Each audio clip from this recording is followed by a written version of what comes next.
The British Empire ruled over a quarter of the world's surface, and nearly 1 in 4 people alive at its height. Yet beneath the grandeur of red-stained maps and the language of civilizing mission, a quieter truth unfolded. Much of that wealth was neither national nor evenly shared. It was concentrated generation after generation in the hands of a small circle of families who turned overseas expansion into dynastic fortune. Castles in England, vast country estates, and seats in parliament were not just the trappings of inherited nobility. Many were the spoils of empire, built on the forced labor of enslaved Africans, the taxation of Indian peasants, or the silver of Chinese merchants compelled to accept opium in exchange for tea. The empire functioned as both a state power and a machine of private enrichment. Before we delve into this story of hidden fortunes, let me pause.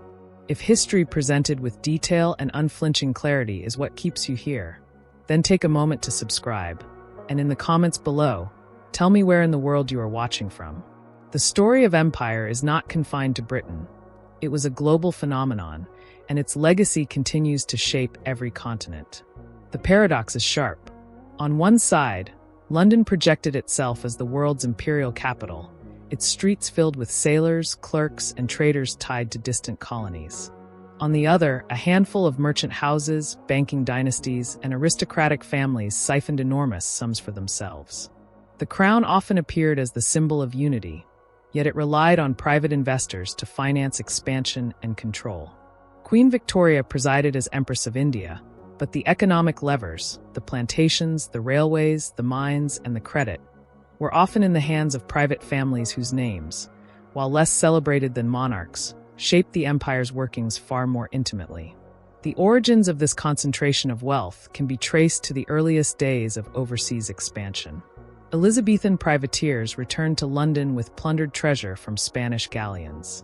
Merchant adventurers, operating under royal charter, claimed monopolies over spices, sugar, and textiles. From these beginnings grew fortunes that did not simply vanish after one generation. They became the bedrock of aristocratic estates, the funding base for parliamentary influence, and the foundations of industrial banking.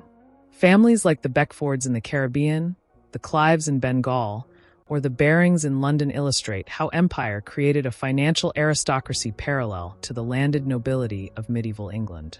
What made these fortunes enduring was not simply the raw profit from one campaign or trading season, but the structures of power they secured. A nabob who returned from India with millions of pounds in revenue did not simply live lavishly. He purchased estates, secured marriages into established families, and bought influence in the House of Commons. A West Indian planter might spend the Caribbean winter counting the output of enslaved labor, then return to Bath or London in summer to mingle with politicians and lend money to the crown. An industrialist in Manchester might process Indian cotton into cloth for sale back to colonial markets, but the profits would be reinvested into banks and railways whose tentacles reached across the globe. Thus, the empire's expansion was not just a military or political story. It was a dynastic one. Wars of conquest opened territory, but what followed was the steady transformation of foreign resources into private estates. To understand the British Empire is therefore to understand not only its armies and governors, but also its families. The Barings who financed wars, the Rothschilds who became indispensable in the balance of credit, the Rhodes and Oppenheimers who built empires on mining, and countless others whose names still echo in today's foundations, trusts, and institutions. This continuity of wealth explains much about the empire's resilience and also its contradictions. Britain could justify colonialism in the language of civilization, yet at the same time enact policies that protected the profits of sugar barons or opium traders at immense human cost. The idea of free trade was championed in Parliament, but in reality it was families with monopolies who benefited most. And while Britain itself experienced cycles of poverty, industrial slums, and food shortages, the mansions of Mayfair and the estates of Gloucestershire continued to be adorned with wealth extracted from Bengal's tax rolls or Jamaica's sugar harvests. The roots of Britain's dynastic wealth and empire stretch back to the late 16th century, a period when England was still a peripheral power compared to Spain, France, or the Holy Roman Empire. What it lacked in continental dominance, it attempted to compensate for on the seas. Elizabethan England cultivated a class of adventurers. Men who blurred the lines between naval service, private enterprise, and outright piracy.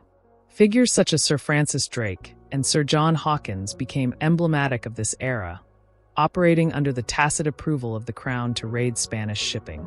Their voyages brought bullion and exotic goods into English ports, and with them, the foundations of fortunes that would ripple across generations. The Crown itself was chronically short of funds, hemmed in by a weak tax base and parliamentary oversight. Elizabeth I could not field armies on the continental scale of the Valois kings of France, but she could license privateers, issuing letters of marque that effectively outsourced imperial aggression. In exchange for a share of the plunder, the monarchy granted men like Drake a veneer of legitimacy. The raids on Spanish galleons returning from the Americas brought back vast sums of silver and gold. One voyage of Drake's in 1577 to 1580, the circumnavigation of the globe, yielded treasure equivalent to nearly half the Crown's annual revenue. The proceeds were not merely consumed, they were invested, with investors and participants acquiring land, building estates, and embedding themselves into the gentry. Alongside piracy ran the earliest ventures in colonization. The ill-fated attempts in Virginia, spearheaded by Sir Walter Raleigh, revealed both the dangers and possibilities of overseas settlement. While Raleigh himself died in debt and disgrace, the model he represented, that of private individuals or consortia funding overseas ventures in exchange for monopolies, set the stage for later colonial enterprises. The Crown lacked the resources to build an empire on its own. Instead, it licensed groups of merchants, granting charters that conferred monopolies over trade with specific regions. The Muscovy Company, chartered in 1555, provided a precedent. English merchants gained exclusive trading rights with Russia and the Arctic North. The Levant Company, chartered in 1581, established English penetration into Ottoman markets. These early trading companies knit England into global networks of commerce and, more importantly, created a new model of wealth accumulation. Investors pooled capital, shared risks, and expected extraordinary profits. What emerged was the embryo of the joint stock corporation, a mechanism that would later underpin the East India Company and others. The profits of these ventures often circulated back into the domestic economy in ways that strengthened elite families.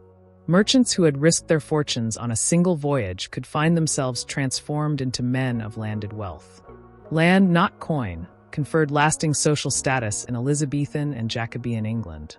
Thus, maritime profit was quickly translated into estate acquisition, marriages into established families, and eventually parliamentary seats. This process created a bridge between mercantile wealth and aristocratic stability, a pattern that would endure for centuries. But these foundations were not built solely on commerce.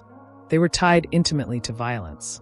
John Hawkins's voyages of the 1560s involved some of the earliest English participation in the transatlantic slave trade. With royal backing, Hawkins transported enslaved Africans to Spanish colonies, selling human beings in exchange for sugar, hides, and pearls. His profits impressed Elizabeth enough to become a shareholder in his next voyage. The moral compromises were clear even to contemporaries. Hawkins's crest bore a bound African slave as part of its heraldry, but they were accepted as part of England's entry into global commerce. Here lay the embryo of a pattern repeated in later centuries. Violence overseas was tolerated, even celebrated, when it yielded wealth at home. The fortunes of men like Drake and Hawkins were not, in themselves, enduring dynasties. Drake died childless, his wealth scattered. But the precedent they set, that maritime predation, licensed monopoly, and overseas trade could create fortunes beyond the capacity of traditional landholding, was crucial. Families that followed in their footsteps learned how to institutionalize those gains. Investors in trading companies began to accumulate not only money but political leverage, pressing Parliament and the monarchy to protect their monopolies. Colonial governors often had private financial stakes in the ventures they oversaw, blending public office and private profit. By the early 17th century, this model had matured. The Virginia Company, chartered in 1606, brought together merchants, aristocrats, and courtiers in a single venture aimed at establishing permanent settlement. Jamestown, though beset by starvation and conflict, represented more than a colony. It represented an asset. Land in Virginia could be parceled out, tobacco plantations developed, and enslaved or indentured labor exploited to produce commodities for European markets. Families that had invested early were positioned to reap long-term rewards. The wealth that began trickling in from Virginia, the Caribbean, and the Atlantic trade created new avenues of influence. By the reign of James I, the English monarchy was financially dependent on customs duties derived from overseas trade, especially in luxury goods such as sugar, tobacco, and spices. That dependency gave merchants leverage. They could negotiate privileges, titles, and access to office in exchange for financial support. In turn, aristocratic families who aligned themselves with colonial projects found their estates buoyed by overseas profits. The Elizabethan and early Stuart eras thus established a cycle. The crown, short of money, granted monopolies and licenses. Merchants and adventurers, operating under these protections, amassed fortunes. Those fortunes were converted into land and political influence, embedding mercantile wealth into the aristocratic structure of England. The result was a hybrid elite, part feudal, part commercial, whose prosperity depended on imperial expansion. This period may appear modest compared to the scale of later empire, but it was decisive in setting the cultural and institutional tone. Violence was a legitimate instrument of commerce. Monopolies were acceptable tools of policy. The line between public office and private fortune was permeable. These assumptions would carry forward into the 18th century, when the empire's scale exploded, and into the 19th, when industrial wealth fused with imperial control. But the first bricks had already been laid in Elizabeth's reign, by men who understood that plunder could be converted into permanence if invested in estates, marriages, and parliament. The British Empire's later financial aristocracy, the families whose names still dominate the annals of banking, industry, and politics, owed much to these foundations. The habits of risk-taking, the reliance on monopoly, the willingness to use violence, and the conversion of trade into land and influence were patterns set in motion when England was still an aspiring power. They would only expand in scope as new continents were drawn into Britain's orbit. If the Elizabethan age had revealed the potential of overseas fortune, it was the 18th century that institutionalized it. Nowhere was this more apparent than in the rise of the East India Company. What began in 1600 as a joint stock trading corporation with a royal charter to pursue commerce in the East Indies became, by the mid-18th century, a governing power over millions of people. The company not only traded but also ruled, raising armies, negotiating treaties, and levying taxes. And with each conquest, the fortunes of individual families swelled. The decisive turning point came with the Battle of Plassey in 1757. Robert Clive, a man of relatively modest background from Shropshire, led the company's forces against the Nawab of Bengal, Siraj-ud-Daulah. Clive commanded around 3,000 troops, many of them Indian sepoys trained and paid by the company, against a vastly larger Bengali army of perhaps 50,000. Yet through a mixture of bribery, betrayal, and superior discipline, Clive secured a victory that transformed the company's prospects. The immediate spoils included immense sums of money extracted from Bengal's treasury, and the long-term result was even greater: control over the revenues of one of the wealthiest provinces in the world. Clive himself returned to Britain laden with wealth. Contemporary estimates suggested he amassed over £250,000 in personal fortune from Bengal, a staggering sum in the 18th century, equivalent to tens of millions today. He purchased estates, entered parliament, and married into influential families, embedding himself into the British elite. Clive was not alone. A generation of nabobs, company servants who had gone east as clerks or soldiers and returned as millionaires, flooded into Britain during the later 18th century. Their money reshaped the landscape of English high society. The term nabob carried both envy and disdain. These men, it was whispered, had acquired their wealth not through the slow accumulation of landed rents or careful commercial dealing, but through the plunder of India. Their conspicuous consumption, buying great estates in Wiltshire or Yorkshire, funding elaborate townhouses in London, offended traditional aristocrats, who saw them as upstarts. Yet money softened prejudice.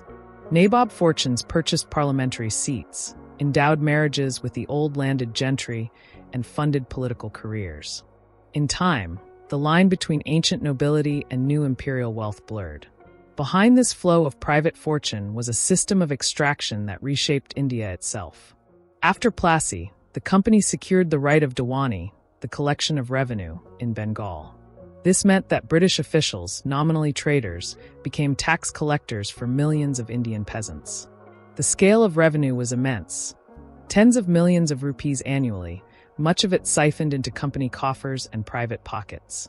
This was not wealth generated by balanced trade, but by enforced tribute. Famines that followed in Bengal in the 1760s, claiming perhaps 10 million lives, underscored the human cost of this new order. Yet in Britain, the spectacle was one of sudden affluence, newly rich men bidding at estate auctions, financing electoral campaigns, and influencing policy. The families created by this process left marks that endured. The Hastings family, for example, gained prominence through Warren Hastings, the first Governor-General of India, 1773 to 1785. Though embroiled in scandal and impeachment trials, Hastings's wealth and influence established his place within Britain's upper class. The Clives, despite Robert Clive's eventual suicide under the weight of criticism, remained a landed dynasty, their estates and political roles financed by Indian plunder. These were not isolated cases, but part of a broader transformation. The rise of an oligarchy whose wealth derived from empire and whose influence reached into the highest echelons of British politics. The infusion of Indian revenue also altered the mechanics of parliamentary politics. Boroughs could be bought, influence secured with ready cash. The unreformed parliament of the 18th century was especially vulnerable to such influxes. Nabob money helped sustain the notorious system of rotten or pocket boroughs, where seats could be controlled by whoever held the local purse strings. Critics like Edmund Burke denounced the company and its servants for corrupting the Constitution, blending public authority with private greed. His speeches during the impeachment of Warren Hastings were less about one man than about the principle that a private corporation, driven by profit, had acquired sovereign powers and was distorting the British state itself. Yet Parliament, for all its criticism, was deeply entangled with company wealth. Many members were shareholders. Others depended on nabob financing. Even the Crown relied on the taxes levied on the company's imports, particularly tea, which by the late 18th century had become a staple of British life.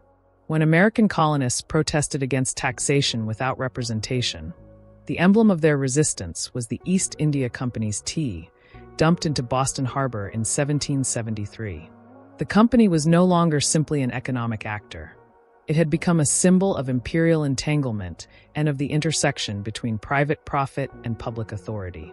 The oligarchic nature of the company was evident in its governance. Directors were elected by shareholders, but large blocks of shares were concentrated in the hands of wealthy individuals and families, who effectively controlled decisions. Marriages, alliances, and inheritances consolidated this power. The company became not merely a trading corporation, but a closed circle of interlinked dynasties, managing a vast Asian dominion while enriching themselves at home. By the end of the 18th century, the pattern was clear. The East India Company served as a conduit for private families to transform overseas conquest into domestic aristocracy. Estates across Britain, from Claremont in Surrey to Powys Castle in Wales, owed their grandeur to revenues extracted from Indian peasants. Parliamentary debates, ministerial policies, even wars were shaped by the interests of men whose family fortunes were tied to the company's dividends. The East India Company, in this sense, institutionalized what Elizabethan privateers had pioneered. Violence, monopoly, and overseas trade became not episodic ventures, but permanent structures of wealth. And unlike the fleeting fortunes of Drake or Hawkins, the riches of the company were woven into the fabric of British society, ensuring that long after the company itself was dissolved in 1858, the families it had enriched would remain pillars of the establishment. If the East India Company represented the bureaucratized and corporate side of imperial fortune, the Caribbean planters embodied the raw extraction of wealth through land and labor. By the 18th century, sugar had become Britain's most lucrative colonial commodity, and its production rested upon the enslavement of hundreds of thousands of Africans. The scale of profit, and the concentration of that profit in the hands of a few planter families, rivaled the fortunes of the nabobs of India. The Caribbean was Britain's sugar empire, and its barons wielded political and financial influence out of all proportion to their numbers. Sugar was unlike other colonial crops.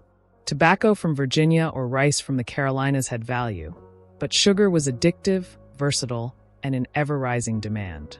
By 1750, British consumers had developed a taste for sweetened tea, cakes, and puddings, making sugar a staple of daily life.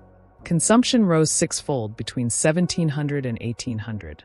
The wealth generated by plantations in Jamaica, Barbados, Antigua, and other islands made them among the most valuable pieces of real estate in the world. Jamaica alone, seized from Spain in 1655, became the linchpin of Britain's West Indian Empire, producing more sugar than any other colony by the mid-18th century. Behind this prosperity lay brutality. Plantations were not family farms, but vast enterprises worked by enslaved labor.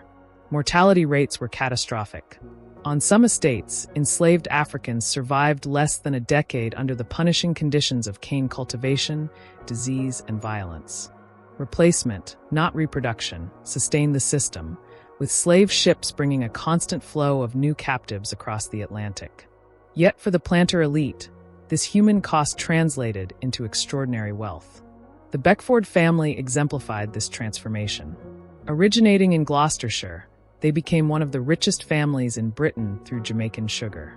William Beckford, Lord Mayor of London in the 1760s, owned over 20,000 acres of plantations and thousands of enslaved people.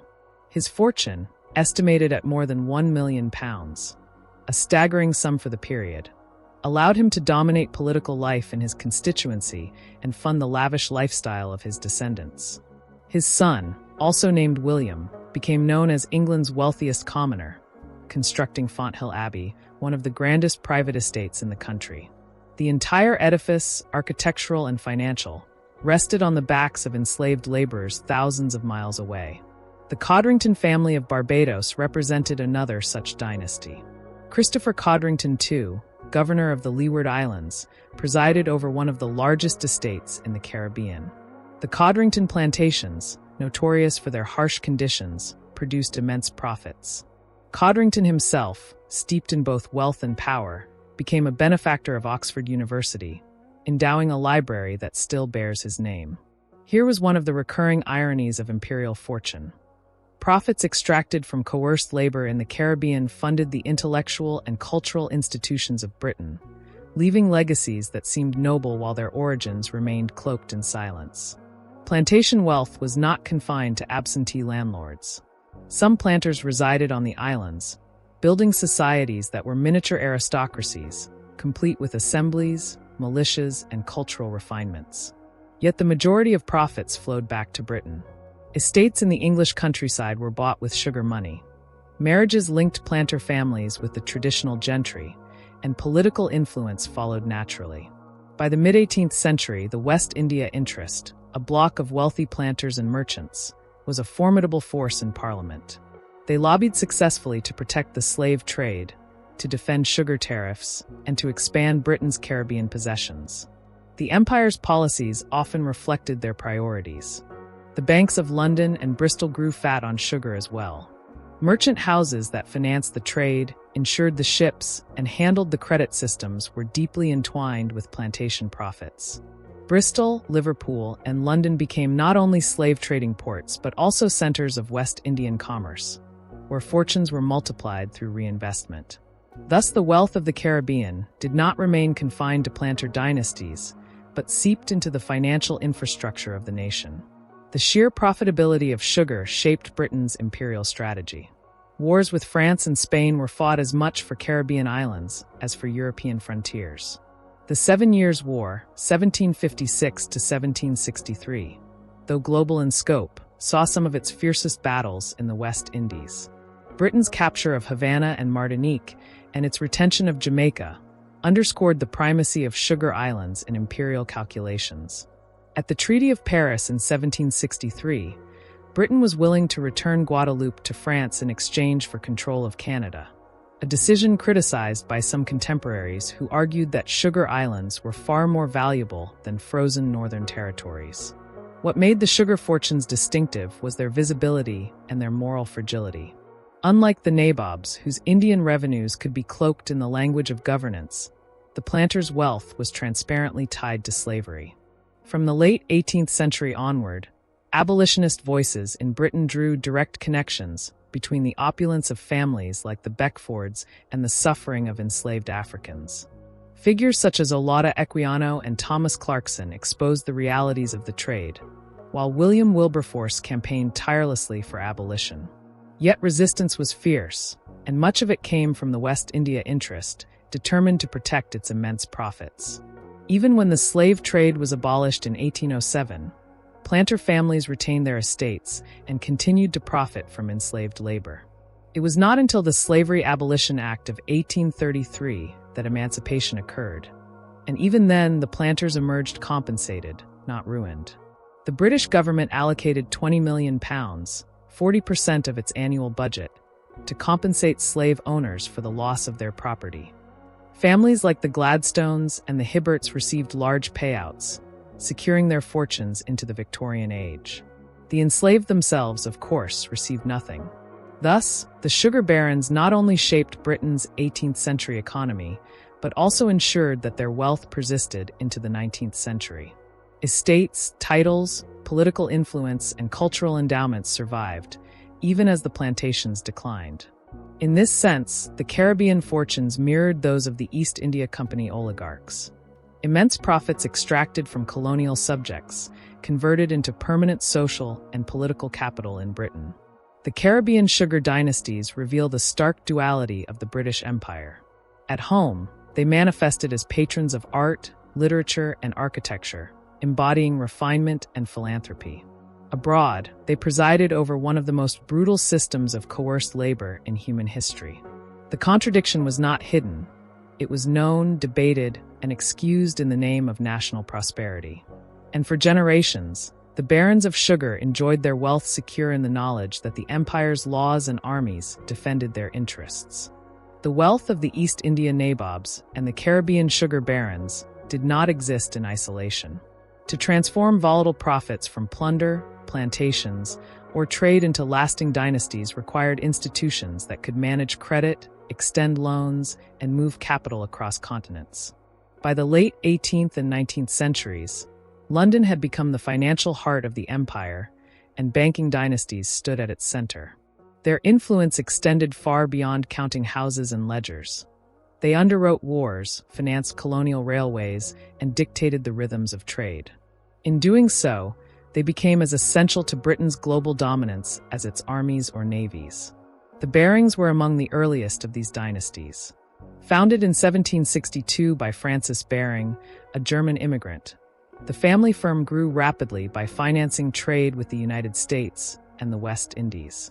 By the turn of the 19th century, Barings had become the banker of governments. When the Louisiana Purchase was arranged in 1803, it was Barings, together with Hope and Company of Amsterdam, who provided the financial mechanism. Napoleon received his payment, the United States secured a vast territory, and Barings profited handsomely as intermediary. Such transactions gave the family influence that stretched across the Atlantic world, cementing their place within Britain's ruling elite. Another family, whose name would become synonymous with global finance, was the Rothschilds. Originating in Frankfurt, the Rothschild brothers established branches in 5 European capitals, with Nathan Mayer Rothschild setting up in London in 1809. His genius lay in combining international family networks with the liquidity demands of governments at war. During the Napoleonic Wars, Rothschild couriers carried bullion across Europe, financing Wellington's campaigns in Spain and Portugal.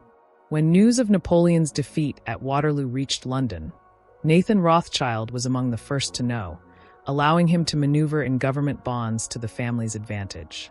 By the 1820s, the Rothschild house was unrivaled in its capacity to mobilize capital on a continental scale.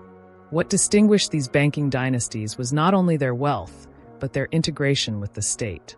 The British government, constrained by parliamentary scrutiny and wary of overtaxing its population, relied heavily on loans to fund its wars and imperial ventures. The national debt soared in the 18th century, from around £76 million in 1750 to over £800 million by 1815. Financing such sums required trust, networks, and expertise. Families like the Barings and Rothschilds provided all three, making them indispensable to the machinery of empire. This dependency created a subtle but profound shift. Decisions about war, colonization, and diplomacy could not be made without considering the financiers. A war in India or a naval buildup in the Caribbean required credit. Credit required the goodwill of banking houses. Thus, while generals and admirals commanded the empire's armies and fleets, it was the financiers who ensured those forces could be paid, supplied, and sustained. The empire's sinews were forged not only in iron and oak, but also in bills of exchange and government bonds. The connection between banking and colonial wealth was intimate. Caribbean planters deposited their profits with London banks, which in turn reinvested those funds in shipping, insurance, and further colonial ventures. East India Company servants returning with fortunes entrusted their money to banking houses, ensuring their estates and inheritances were preserved. The compensation funds paid to slave owners after 1833, an enormous £20 million, were distributed largely through London banks, reinforcing the cycle by which imperial wealth flowed through financial institutions into dynastic continuity. These financial dynasties also played a central role in infrastructure. The expansion of railways in India during the mid-19th century, often hailed as a symbol of modernization, was in reality a carefully constructed system of guaranteed profit for British investors. London banks arranged the capital. The colonial state guaranteed returns of up to 5%. Indian taxpayers bore the burden, while British financiers and contractors reaped the reward. The same model applied to telegraphs, ports, and canals. The Suez Canal, though constructed under French leadership, was ultimately brought under British control in 1875 when Prime Minister Disraeli arranged for Barings to purchase the Khedive of Egypt's shares, securing Britain's lifeline to India. The interweaving of family and finance was deliberate. Marriages linked banking houses to aristocratic families, ensuring that wealth from trade and finance was embedded within the older structures of nobility. Titles followed. Francis Baring was made Baron Northbrook. Nathaniel de Rothschild became the first Jewish peer in Britain in 1885. These ennoblements reflected more than social ambition. They were recognition that the empire's power rested as much on financial capacity as on military force. Critics at the time recognized this oligarchic reality. Radical voices in Parliament complained that policy was too often dictated by the money power. The Chartist movement in the 1830s and 1840s identified the Bank of England and the great banking houses as part of an establishment that profited while ordinary Britons languished in poverty. Yet such criticism did little to dent the reality. The empire's expansion was inseparable from the networks of credit and debt maintained by private families. By the later 19th century, the City of London had eclipsed Amsterdam and Paris as the world's financial capital. British banks and merchant houses dominated global credit, issuing loans to governments in Latin America, financing railways in Africa, and underwriting shipping lines across the oceans. This dominance reflected not only Britain's industrial power, but also the accumulated profits of empire channeled into finance. Banking dynasties, by reinvesting colonial wealth, ensured that the empire could extend its reach ever further. The influence of these families was not always visible to the public eye. Politicians debated tariffs, governors ruled provinces, admirals patrolled seas. Yet behind each of these visible actions was a network of financiers calculating risk, extending credit, and quietly shaping the parameters of what was possible. The Rothschilds' decision to support or withhold a loan could determine whether a government survived a crisis. The Barings' capacity to mobilize capital could tip the balance in colonial negotiations. The Sassoons, another family rising from trade in India and China, extended their influence into finance, proving that fortunes built on opium or textiles could be translated into banking power. Thus, just as the sugar barons had shown how coerced labor could be transmuted into aristocratic wealth, The banking dynasties demonstrated how financial acumen could transform scattered colonial profits into a global system of power. By the dawn of the 20th century, the British Empire was not only the largest territorial dominion in history, it was also the core of a global financial web, with London as its hub and private families as its architects. Their names, etched into institutions and estates, remain silent witnesses to the hidden fortunes that sustained imperial grandeur. The empire's bankers and merchants may have generated the liquidity that sustained Britain's global reach, but the old aristocracy remained the visible apex of national power. Dukes, marquises, and earls anchored their prestige in the soil of England and Scotland, their estates stretching across counties, their names bound to centuries of lineage. Yet by the 18th and 19th centuries, these families were no longer simply living off traditional rents or agricultural surpluses. They had learned to channel imperial wealth into the maintenance of their estates, reinforcing the illusion of timeless authority while quietly reshaping their financial foundations. The aristocracy's adaptability was remarkable. Many noble families, battered by the agricultural depressions of the 17th century, might have declined into irrelevance.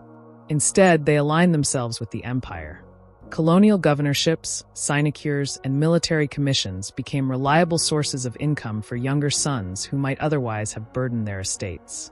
The Duke of Devonshire, for example, a fixture of British politics through successive generations, leveraged his family's influence to secure lucrative colonial appointments for kin and clients.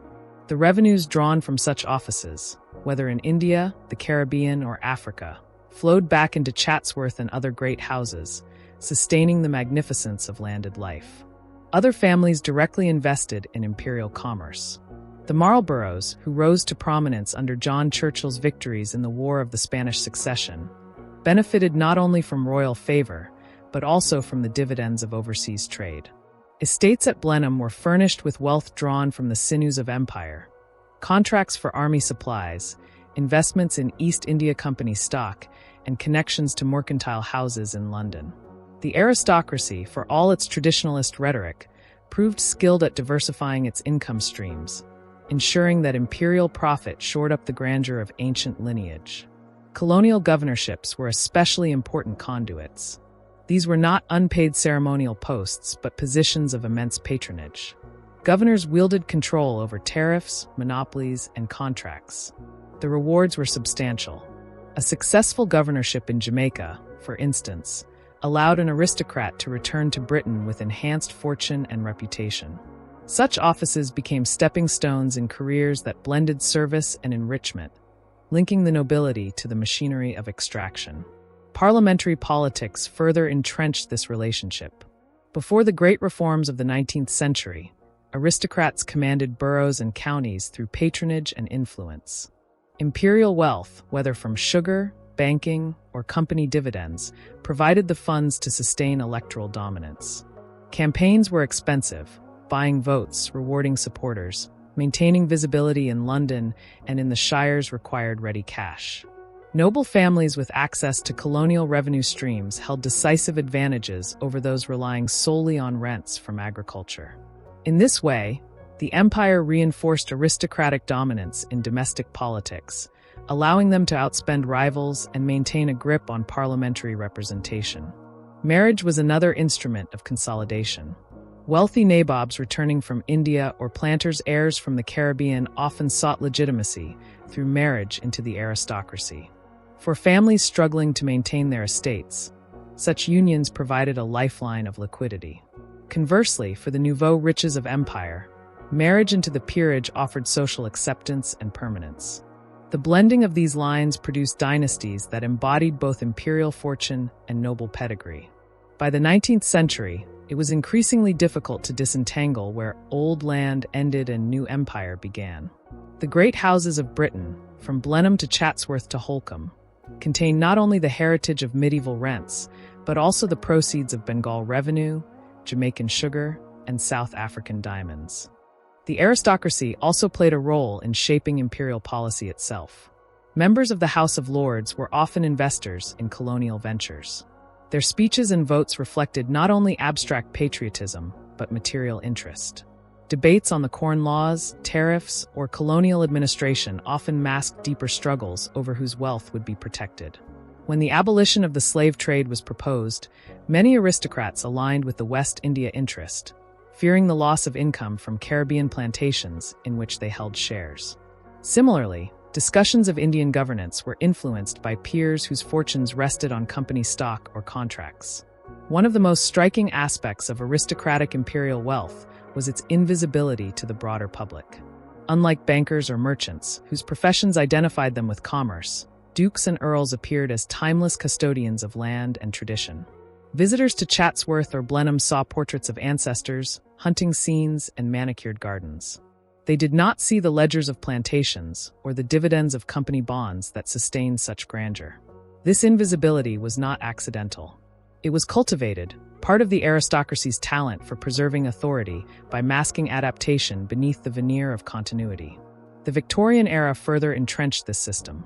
Agricultural rents alone could no longer sustain the great estates, particularly as industrialization shifted the economy.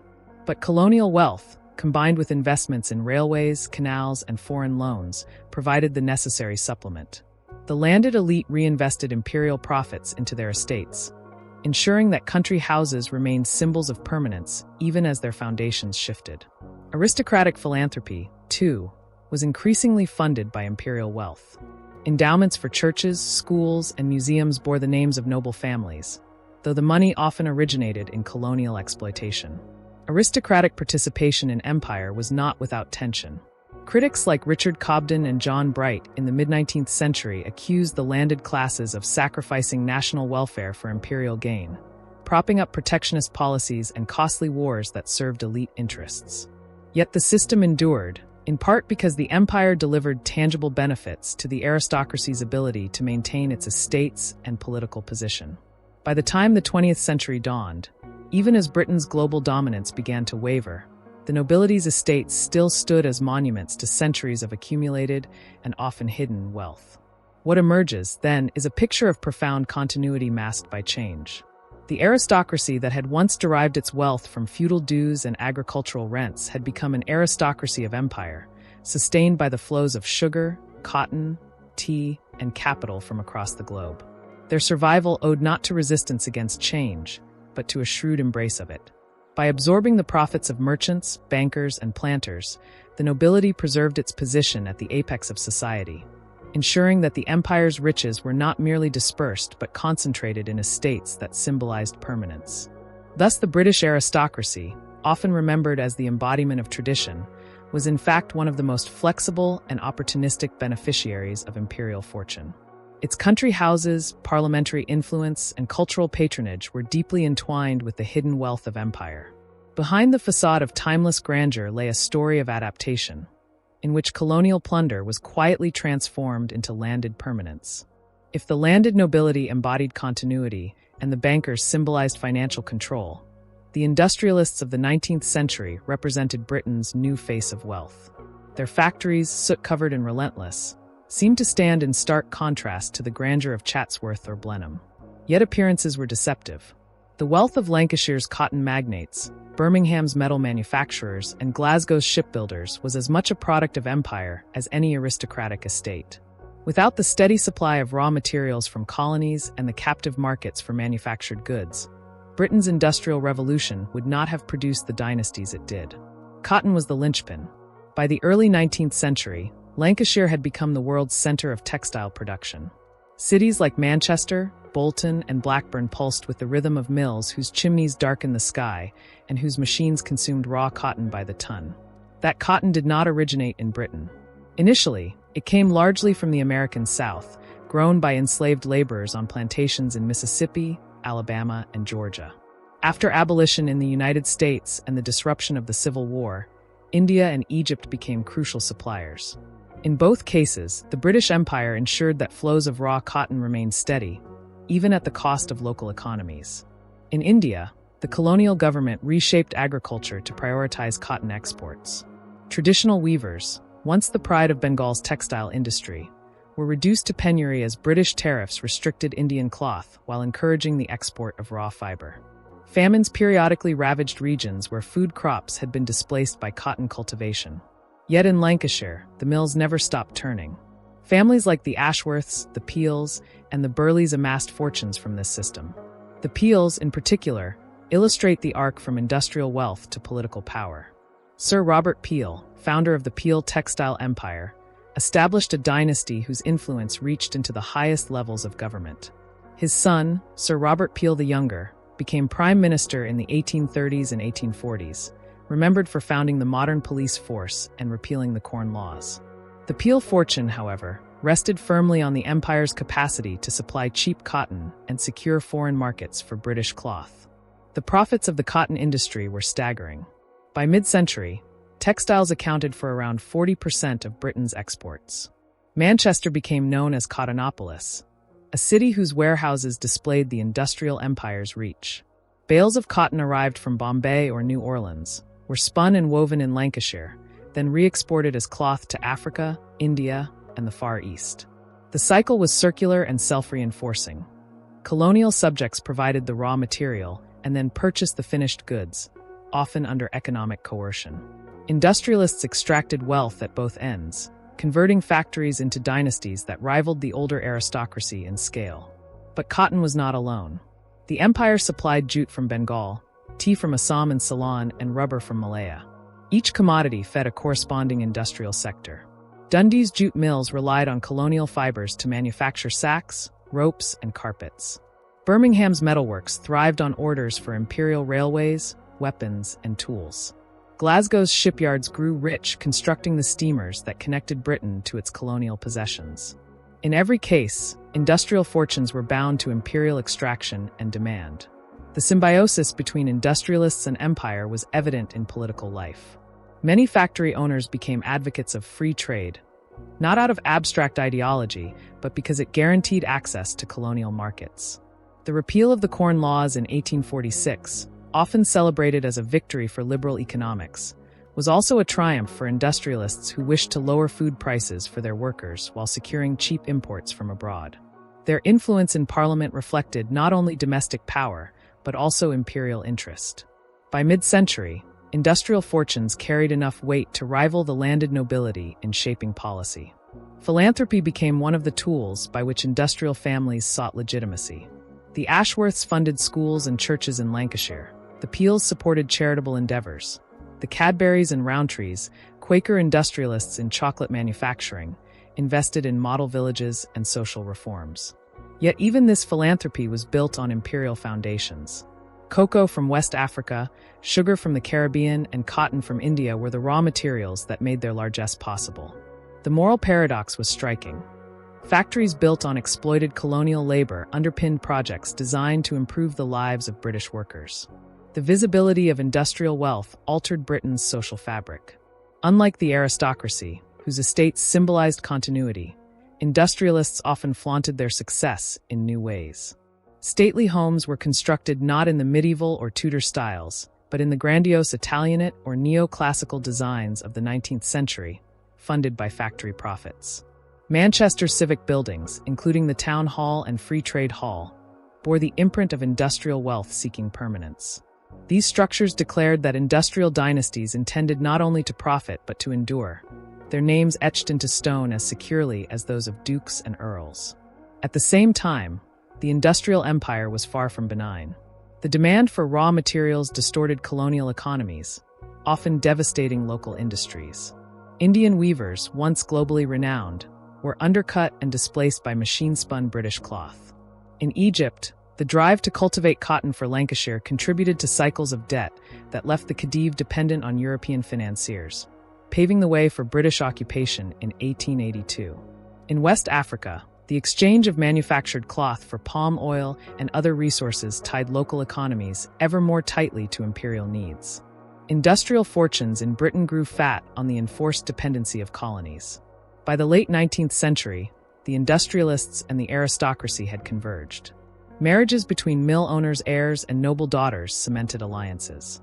Titles were granted to industrial magnates, ennobling them and blurring the distinction between old and new wealth. Sir Titus Salt, a Yorkshire textile magnate, became a baronet. Sir Andrew Carnegie, though operating from America, was celebrated in Britain as a benefactor of libraries and universities. The empire ensured that industrial wealth was not fleeting but institutional, woven into the fabric of British society just as securely as banking and land. Thus, the Industrial Revolution did not stand apart from the empire. It was one of its most intimate expressions. The looms of Lancashire, the shipyards of Glasgow, and the metalworks of Birmingham were not merely national achievements but imperial engines, fueled by colonial resources and sustained by colonial markets. The fortunes of industrial families testify to this interdependence. They reveal how the empire's hidden wealth was not confined to distant plantations or obscure financial houses, but manifested in the very heart of Britain's new urban world, shaping skylines, politics, and dynasties alike. If cotton was the empire's most visible industrial commodity, opium was its most concealed. Few aspects of Britain's global reach illustrate the entanglement of commerce, coercion, and dynastic wealth as starkly as the opium trade with China. For nearly a century, Britain's balance of trade with the Qing Empire had been a persistent problem. Chinese merchants demanded silver in exchange for their prized exports of tea, silk, and porcelain. British consumers, whose appetite for tea grew insatiable during the 18th century, drained bullion eastward, threatening the financial stability of the empire. The solution, devised by British merchants and sanctioned by imperial power, was to reverse the flow by exporting Indian opium into China. The East India Company was at the heart of this system. After consolidating its control over Bengal in the late 18th century, the company established a monopoly over opium cultivation. Farmers in Bihar and Bengal were compelled to grow poppies under contract, with the company fixing prices and purchasing the resin. The opium was then auctioned in Calcutta, purchased by private merchants, often British firms, and shipped clandestinely to China, where its sale was technically illegal. By the early 19th century, tens of thousands of chests, each weighing around 140 pounds, were being landed annually along China's coast. The profits were immense. Silver, once flowing steadily out of Britain, now poured back in, underwriting both government revenues and private fortunes. Among the most notable beneficiaries were the Jardine Matheson partnership. Founded by William Jardine and James Matheson, Scottish merchants who had cut their teeth in the East India Company's service, the firm became synonymous with the opium trade. Jardine, a former surgeon, had observed firsthand the company's methods in India and saw the opportunities in narcotics. By the 1820s, Jardine Matheson was one of the largest players in the opium business, its clippers transporting chests from Calcutta to Canton with remarkable efficiency. Profits were reinvested in shipping, banking, and later in infrastructure projects like the Hong Kong and Shanghai Banking Corporation, HSBC. The firm's influence endured long after opium itself declined, a testament to how illicit wealth could be laundered into respectability through diversification. The Sassoon family followed a similar trajectory. Originally Baghdadi Jews engaged in trade across the Ottoman Empire, the Sassoons established themselves in Bombay in the early 19th century. David Sassoon, patriarch of the dynasty, became a dominant figure in the opium trade, building a commercial empire that spanned India, China, and beyond. By mid-century, the Sassoons controlled a significant share of opium exports, their warehouses in Canton and Shanghai symbols of Anglo-Indian mercantile power. Profits flowed back into Bombay, funding textile mills and commercial infrastructure, while in London the family purchased grand houses and secured entry into the upper echelons of society. The Sassoons exemplified the way in which opium wealth, initially stigmatized, could be transmuted into durable dynastic capital. The profits of opium were not merely private. They underpinned British imperial strategy in Asia. The Qing government, alarmed by the social and fiscal devastation of widespread addiction, sought to suppress the trade. In 1839, Commissioner Lin Zexu famously confiscated and destroyed over 20,000 chests of opium at Human, sparking the First Opium War. Britain's response revealed the entanglement of commerce and state power. The Royal Navy was deployed to secure the rights of British merchants, defeating Chinese forces with ease and imposing the Treaty of Nanking in 1842. The treaty ceded Hong Kong to Britain, opened treaty ports, and established indemnities that further entrenched the trade. The Second Opium War, 2 decades later, reinforced these arrangements. British and French forces marched into Beijing, looted the Summer Palace, and dictated terms that legalized opium imports. Thus, what had begun as a smuggling enterprise became embedded in international treaties, backed by gunboats and armies. The families who had profited from narcotics now found their trade shielded by the apparatus of empire. For Britain, the moral ambiguities were overshadowed by financial necessity. Tea imports from China, paid for with opium profits, continued to sustain tax revenues and consumer demand at home. The scale of hidden profit was extraordinary. By the 1850s, opium accounted for a substantial portion of Britain's exports to China, generating millions of pounds annually. These profits circulated through banks in London, investments in railways, and the acquisition of estates. The descendants of Jardine, Matheson, and Sassoon became fixtures of British high society, their names attached to charities, cultural institutions, and political causes. Few among their contemporaries, and fewer still among the public, dwelled on the narcotic foundation of their wealth. The legacy of opium wealth extended into institutions that still exist today. HSBC, founded in 1865 with Jardine Matheson's involvement, became the principal bank of British Asia. Its very structure was designed to facilitate the circulation of trade profits, opium included, between India, China, and Britain. Similarly, the Sassoons' diversification into textiles in Bombay created one of the city's earliest industrial bases, tying colonial labor to global markets in a new form. From Shanghai to Manchester, opium profits left architectural and institutional imprints that long outlasted the trade itself. Critics did exist. In Parliament, figures like William Gladstone condemned the opium wars as unjust and dishonorable. Missionary societies decried the moral degradation inflicted on China. Yet these voices were consistently overruled by the weight of mercantile and governmental interest. The empire's reliance on opium profits, both for balance of payments and for dynastic fortunes, proved too great. The hypocrisy was stark. Britain's domestic laws criminalized narcotics, yet its empire enforced their sale abroad with warships. The opium trade thus reveals the darker mechanisms of imperial wealth. It was not simply a matter of resource extraction or tariff manipulation, but of deliberate exploitation of human weakness for financial gain. Families that built fortunes from this system did not disappear into disrepute. They became pillars of the establishment, their wealth laundered into respectability through philanthropy and diversification. The art collections of the Sassoons, the institutions financed by Jardine Matheson, and the international reach of HSBC all bear silent witness to fortunes born in narcotics. By the late 19th century, as moral pressure grew and alternative economic arrangements emerged, opium declined in centrality. Yet the dynasties it had created were secure. Their capital, diversified into banking, industry, and estates, ensured survival long after the last chest had been shipped from Calcutta. The hidden profits of opium had become indistinguishable from the broader wealth of empire, another strand in the web that bound Britain's ruling elite to the exploitation of distant populations. If opium demonstrated the empire's willingness to cloak profit beneath legality and force, the story of slavery and its abolition reveals how entrenched interests ensured that even reform preserved their wealth. By the late 18th century, Britain had become the largest slave-trading nation in the Atlantic world. Its ships carried hundreds of thousands of Africans across the Middle Passage to plantations in the Caribbean and the Americas. Sugar, coffee, and cotton, all vital to the empire's economy, were cultivated by enslaved laborers under conditions of relentless brutality. Yet by the turn of the 19th century, abolitionist sentiment was rising in Britain. Figures such as Thomas Clarkson, Granville Sharp, and William Wilberforce led campaigns that mobilized public opinion against the trade. The horrors of the Middle Passage were documented in pamphlets, engravings, and parliamentary testimony. Formerly enslaved men like Olaudah Equiano and Ottobah Cugoano published narratives exposing the cruelty of the system.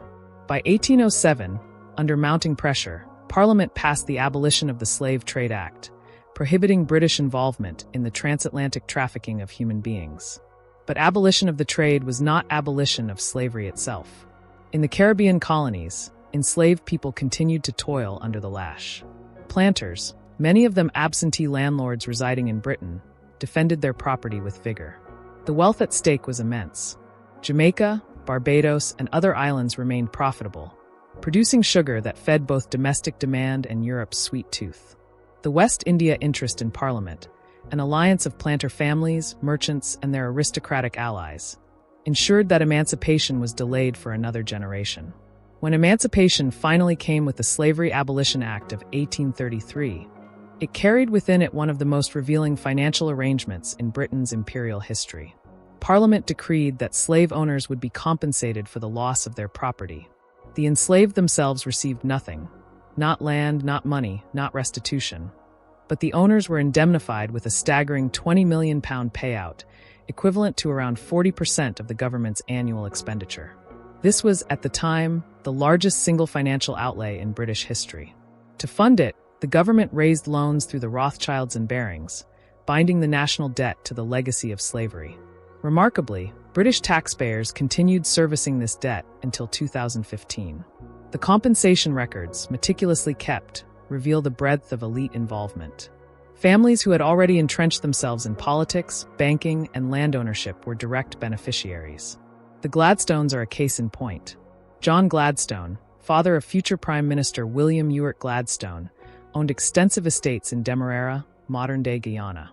When slavery was abolished, he received nearly £100,000 in compensation, a fortune that underwrote the family's continued prominence. William Gladstone himself, though later remembered for liberal reforms, entered politics on the back of wealth generated by slavery and preserved through compensation. The Hibbert family, merchants of Manchester and London, received similarly large sums for their Jamaican estates. The Beckfords, whose opulent lifestyles had long rested on sugar, were indemnified. Even members of the aristocracy with only indirect stakes in plantations found themselves beneficiaries.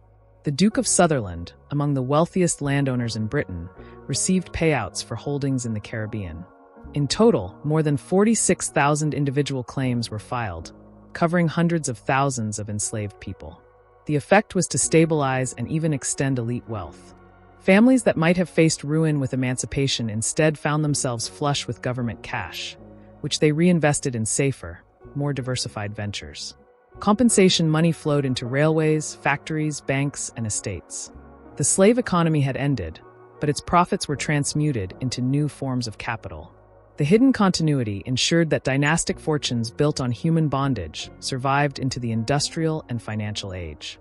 For the formerly enslaved, the story was starkly different.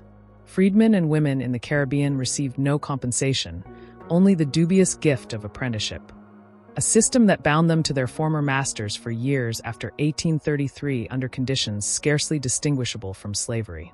Land ownership remained elusive, as estates stayed in planter hands. Economic dependency and poverty became enduring legacies, while the families who had profited from their bondage now invested in philanthropy, politics, and cultural institutions in Britain. The invisibility of this continuity is striking. Visitors to Victorian museums, libraries, and universities encountered marble halls and endowed scholarships without realizing that much of the funding derived from slavery compensation. The Codrington Library at Oxford, endowed earlier by a Barbados planter, remained a monument to enslaved labor.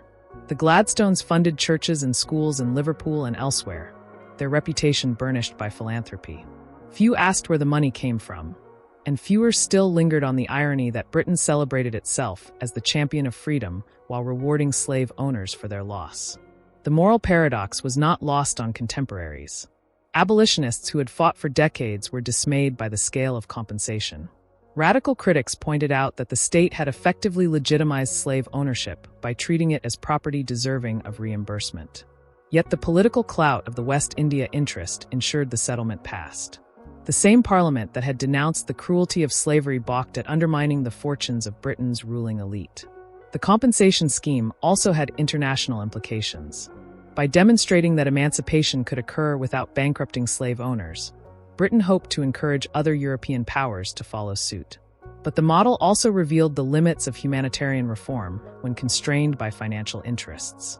The emancipation of 4/5 of a million enslaved people in the British Empire was, in practice, a massive transfer of wealth from taxpayers to slave-owning elites. It showed that even in the moment of supposed moral triumph, the structures of oligarchic power prevailed. By the late 19th century, the memory of slavery was increasingly sanitized in Britain.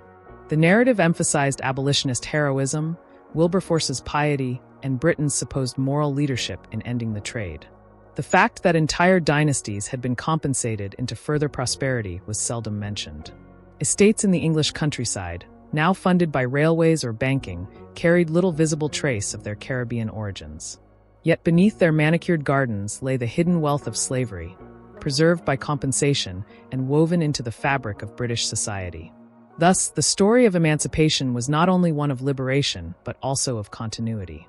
The enslaved were freed, but the powerful families who had profited from their bondage emerged richer and more secure. Compensation, intended to smooth the transition, instead entrenched inequality, ensuring that the wealth of slavery lived on in new forms. It remains one of the clearest examples of how the empire, even at its most progressive moments, served first and foremost to safeguard the fortunes of its ruling elite. If Caribbean sugar and Indian cotton had shaped the fortunes of the 18th and early 19th centuries, the late Victorian Empire discovered in Africa an even more dazzling prize: diamonds and gold. In the second half of the 19th century, Southern Africa became the crucible of Britain's next great wave of hidden wealth. The scale of extraction, the concentration of profit, and the ruthlessness of its architects reveal how the empire continued to generate dynasties whose influence stretched far beyond their colonial origins. At the center of this story stood Cecil Rhodes. Born in 1853, the son of a modest Hertfordshire clergyman, Rhodes exemplified the empire's capacity to transform individuals into magnates. Sent to South Africa as a sickly teenager, ostensibly to improve his health, Rhodes arrived in a region undergoing dramatic change. The discovery of diamonds near Kimberley in the late 1860s had triggered a rush of fortune seekers. By the 1870s, the fields were producing millions of carats annually, and fortunes were being made and lost with astonishing speed. Rhodes, shrewd and ambitious, entered the trade, first through small-scale claims and later through consolidation. The key to Rhodes's success was not simply mining but monopoly. Recognizing that fragmented ownership depressed prices, he moved relentlessly to buy out rivals, often using aggressive financial tactics. By 1888, he had merged the major claims under the De Beers Consolidated Mines, named after the Dutch farmers whose land had yielded the diamonds. With financial backing from the Rothschilds in London, Rhodes secured control over 90% of the world's diamond production. The cartel he created, later refined under successors like Ernest Oppenheimer, would dominate the diamond trade for more than a century, artificially controlling supply and sustaining high prices. Rhodes's ambitions extended beyond profit. Diamonds provided the capital, but his vision was imperial. He dreamed of a British dominion stretching from the Cape to Cairo, linking Africa with a red thread on the map. Mining profits financed political power. By the age of 37, Rhodes had become Prime Minister of the Cape Colony, using his office to promote policies that favored British settlers and mining interests while disenfranchising Africans. His fortune gave him leverage in London, where he cultivated connections with aristocrats and financiers alike. Rhodes was both entrepreneur and empire builder, blurring the line between private wealth and national expansion. The gold discoveries on the Witwatersrand in the 1880s multiplied the stakes. South Africa's reefs proved to be among the richest deposits ever found, dwarfing earlier strikes in California or Australia.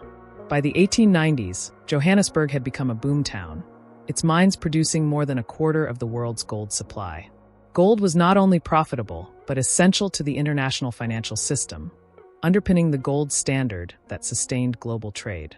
British control over these reserves thus carried both economic and geopolitical significance. Here, too, dynasties were forged.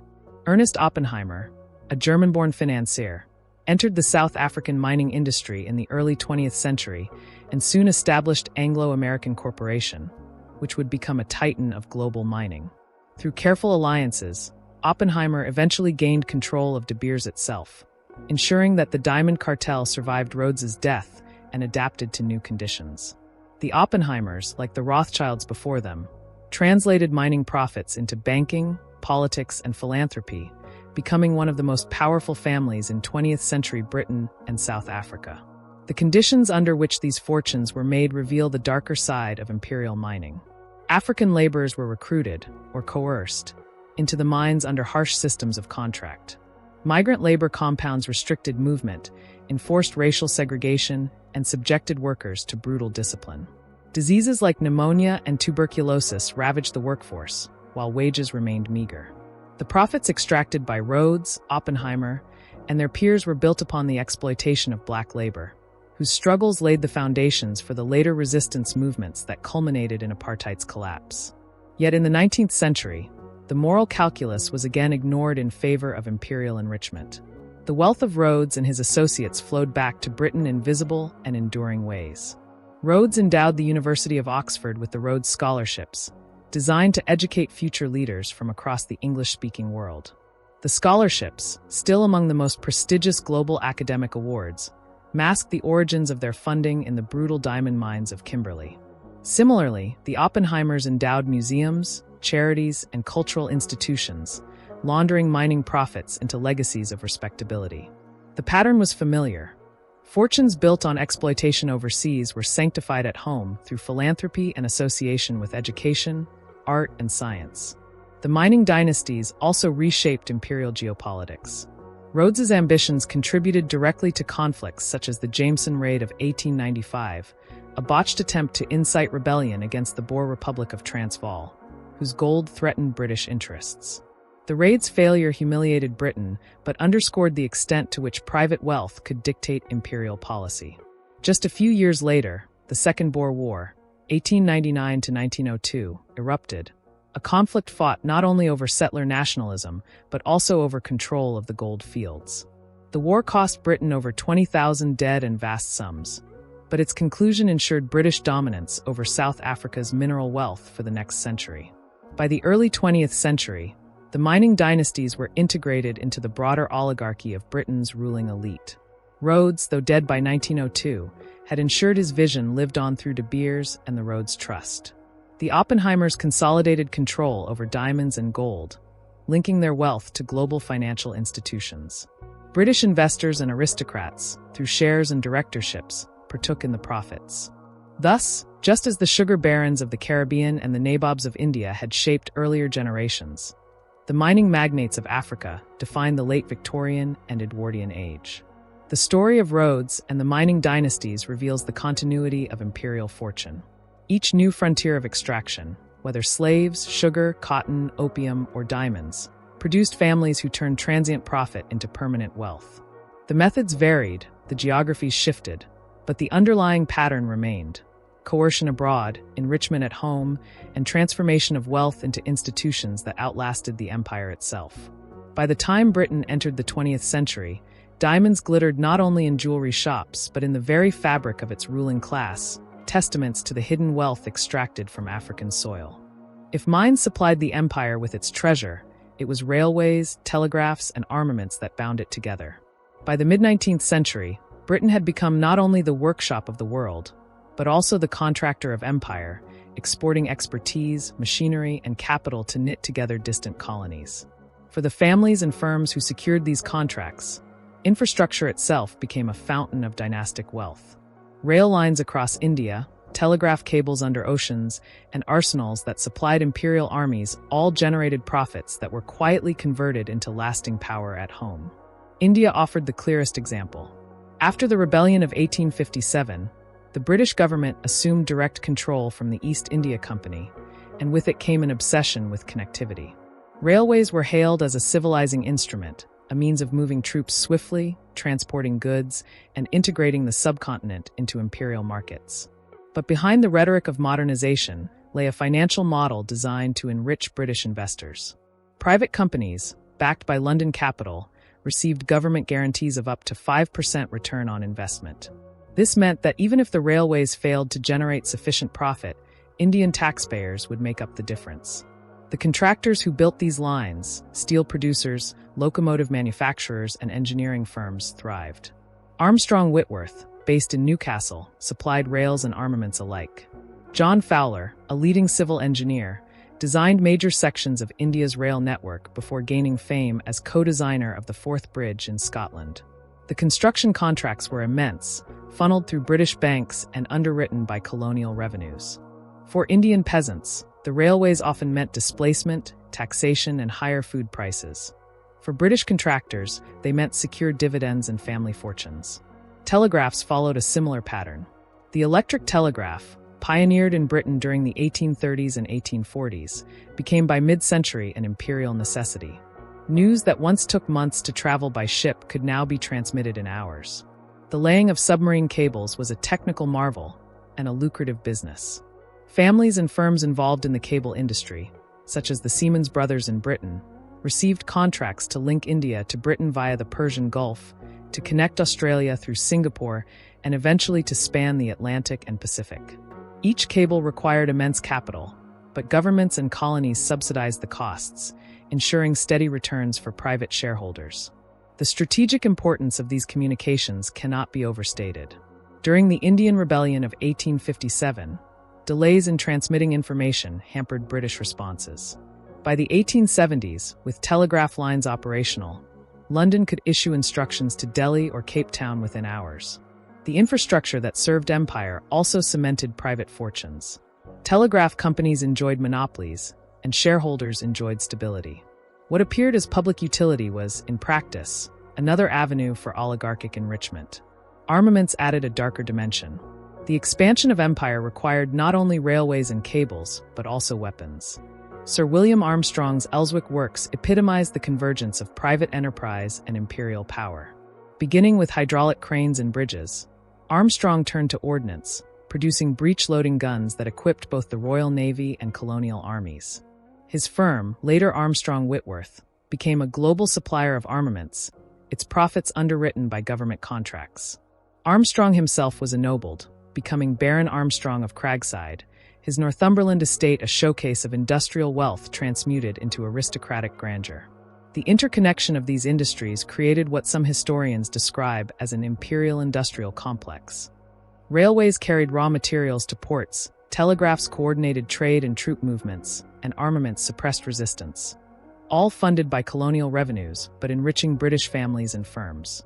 The benefits were carefully privatized, while the costs, whether famine in India exacerbated by grain exports along rail lines or colonial budgets strained by subsidies, were borne by subject populations. Contracts for colonial infrastructure were also deeply political. Families with influence in Parliament often secured lucrative deals. The Stephensons, pioneers of rail in Britain, extended their reach into colonial projects.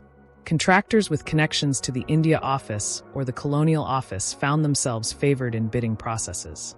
Once again, the boundary between public service and private profit blurred, with political influence translating directly into family wealth. The visibility of this wealth was considerable. Grand railway stations in Britain, such as Street Pancras and King's Cross, were not merely national monuments, but also symbols of global networks that enriched British investors. Telegraph companies built imposing headquarters in London, their architecture announcing permanence. Armstrong's Cragside estate, powered by hydroelectricity and filled with art, stood as a monument to profits extracted from empire. These visible symbols masked the human costs abroad, but they underscored how infrastructure became another pillar of dynastic fortune. The pattern repeated across the empire. In Africa, railways pushed inland to serve mines and plantations.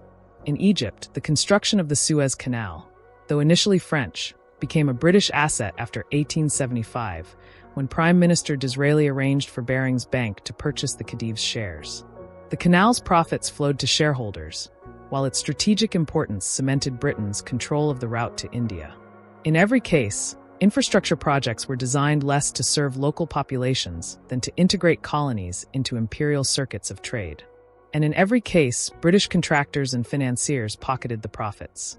The telegraph network expanded until, by the end of the 19th century, Britain controlled what was called the All Red Line, a global communications system linking every colony under the Union Jack. The very cables that allowed governors to receive instructions from London were owned and operated by private firms with close ties to government, ensuring steady income for shareholders. The rhetoric of unity and efficiency cloaked the reality of oligarchic gain.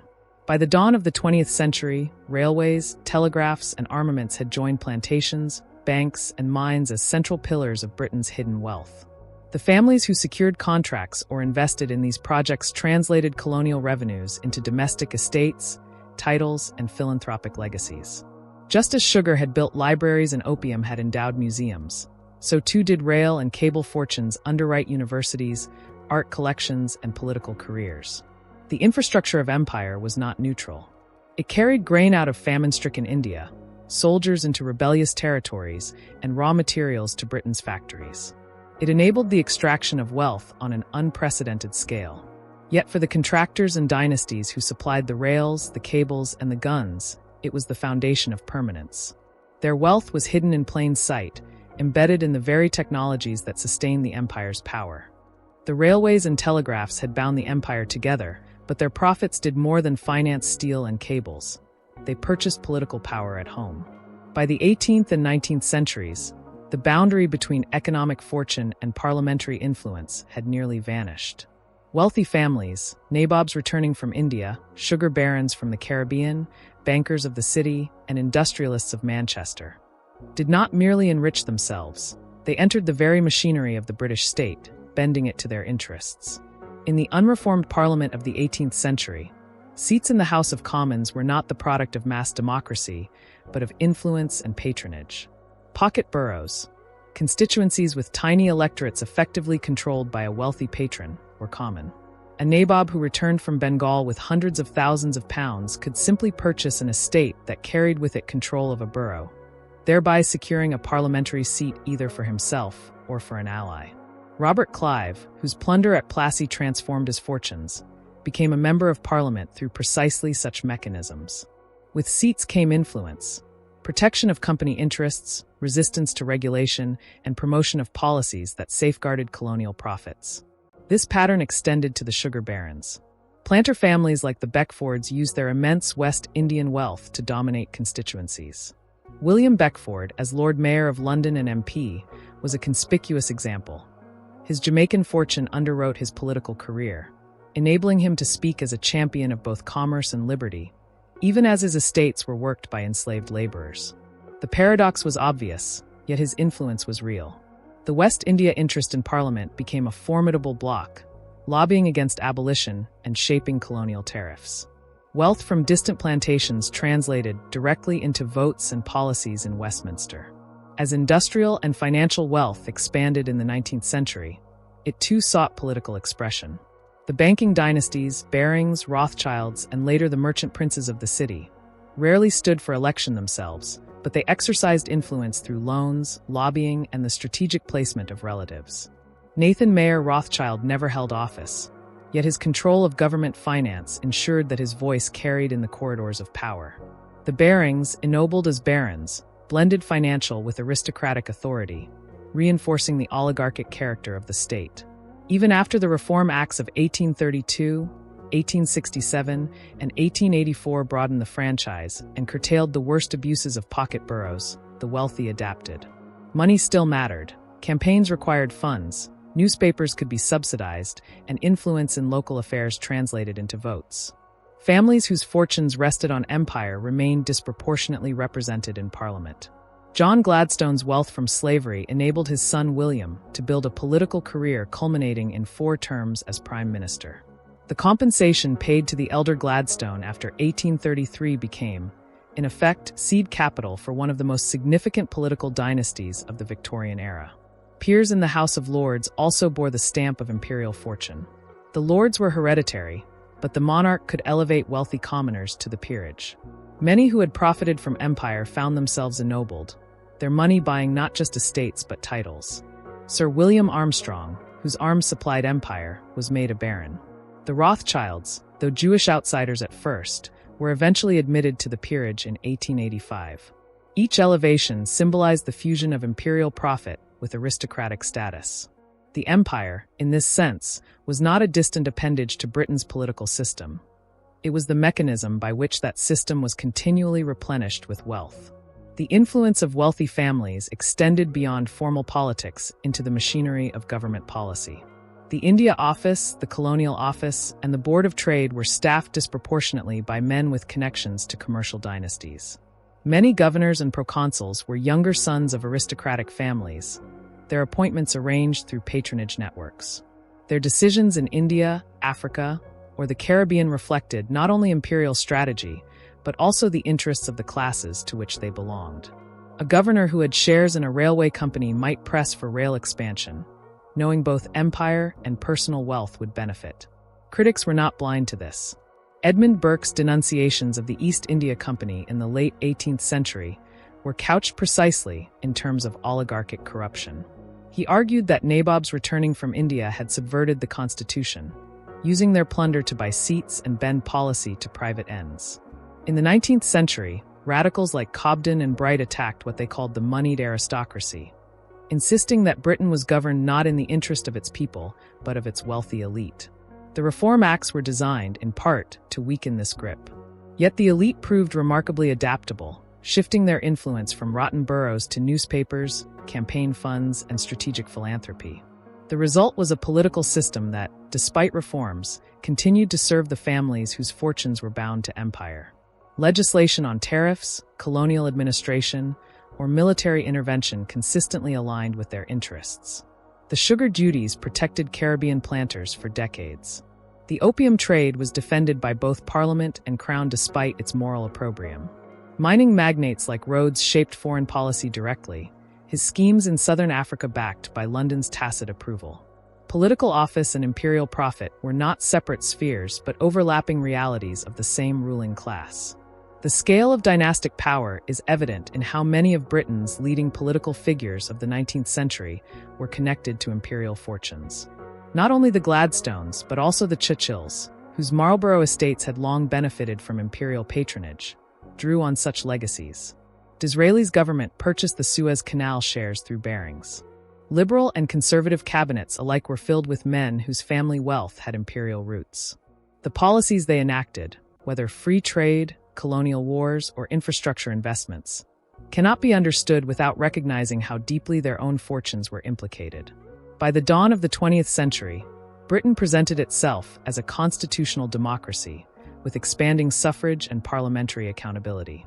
Yet behind the scenes, the hidden wealth of empire still dictated much of its direction. Families enriched by plantations, mines, railways, and trade monopolies remained entrenched in politics, whether through seats in commons, hereditary positions in lords, or influence over ministries. The empire was not simply governed by Britain. It governed Britain itself, through the money it poured into the hands of those who ruled. Thus, the story of wealthy families in Parliament is not a side note to imperial history, but its very core. The empire was not only a territorial dominion, it was a political machine, ensuring that those who profited from its exploitation were also those who shaped its laws. Railways and telegraphs may have connected distant colonies, but money connected those colonies directly to Westminster, embedding imperial fortunes in the very heart of Britain's political life. By the late 19th century, Britain's great dynasties of wealth had mastered not only the art of accumulation, but also of presentation. Fortunes built on slavery, opium, railways, and mines were, in their raw form, controversial, often morally indefensible. To secure their social standing, these families turned to philanthropy and cultural patronage. The construction of museums, libraries, universities, and charities was not simply an expression of generosity. It was a deliberate act of image-making, a means of transforming exploitative profits into legacies of respectability. This strategy was hardly new. Aristocrats had long endowed churches and almshouses to display piety and benevolence. But in the Victorian and Edwardian age, philanthropy became systematized on a scale commensurate with the empire itself. The sheer volume of wealth extracted overseas demanded outlets at home, and Britain's elite turned to cultural institutions as both monuments and disguises. A visitor to London or Manchester in the 1880s could walk from an art gallery endowed by a merchant prince to a library funded by an industrial magnate, never realizing that the marble halls and leather-bound books were financed by sugar plantations, opium auctions, or diamond mines. The Rhodes Trust provides one of the clearest examples. Cecil Rhodes, whose fortune from South African diamonds was built on monopolistic control and brutal labor practices, sought to immortalize his vision of Anglo-Saxon supremacy through education. In his will of 1902, he endowed the Rhodes Scholarships at Oxford, designed to bring young men from across the English-speaking world to study in Britain. Rhodes's rhetoric was explicitly imperial. He hoped to create a network of leaders committed to extending British influence. Yet for generations, recipients of the scholarships saw only the generosity of the bequest, not the conditions in the Kimberley mines that made it possible. The Rhodes Scholarships remain among the world's most prestigious academic awards, a striking testament to how philanthropy can obscure the origins of wealth. The Sassoons followed a similar path. David Sassoon and his descendants, who had amassed fortunes in Bombay and Shanghai through the opium trade, became major philanthropists in both India and Britain. They endowed synagogues, hospitals, and schools, their names attached to institutions of learning and charity. In time, the family intermarried with the Rothschilds, cementing their place in the Anglo-Jewish aristocracy. The stain of opium was never erased, but it was overshadowed by the visibility of their benevolence. The Sassoon legacy illustrates how philanthropy could transform outsider merchants into pillars of respectability within a generation. Industrial families embraced the same strategy. The Cadburys in Birmingham and the Rowntrees in York, both Quaker dynasties, are remembered today as pioneers of social reform. They built model villages, improved workers' conditions, and endowed social research projects. Yet their industries, too, were bound to imperial supply chains. Cocoa from West Africa and sugar from the Caribbean were the raw materials of their philanthropy. The moral paradox is striking. Companies lauded for treating British workers humanely relied on colonial systems that often perpetuated exploitation abroad.